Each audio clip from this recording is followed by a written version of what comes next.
तर नमस्कार मित्रांनो, स्वागत आहे तुमचं माझ्या ब्लॉगमध्ये. आज सकाळ सकाळ लवकर उठून फ्रेश वगैरे झालो. आलो डायरेक्ट काकांच्या दुकानात. BSNLचं नवीन सिम कार्ड द्यायचं होतं, त्यामुळं कस्टमर येऊन थांबलेलं. सगळी प्रोसेस वगैरे केली आणि त्यांना नवीन सिम कार्ड दिलं.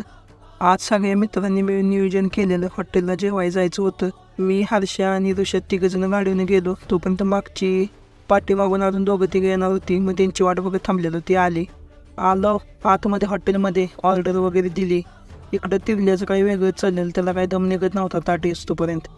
आखिरकार देखो भला आई गाया, एकदाच चिकन ताट आलं. त्रिलोक एकदम खुश झालेला.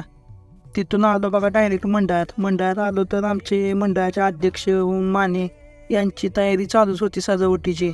मंडळाच्या अध्यक्षांना म्हणलं तुम्ही चढावर, मी देतो म्हणलं खाल्लं तुम्हाला पाहिजे ते. मग मित्रांनो बघू शकताय, एक एक करून असे पूर्ण पडदे लावून घेतले. तर मित्रांनो, आम्ही लावलेले पडदे कसे वाटते नक्की सांगा बरं का.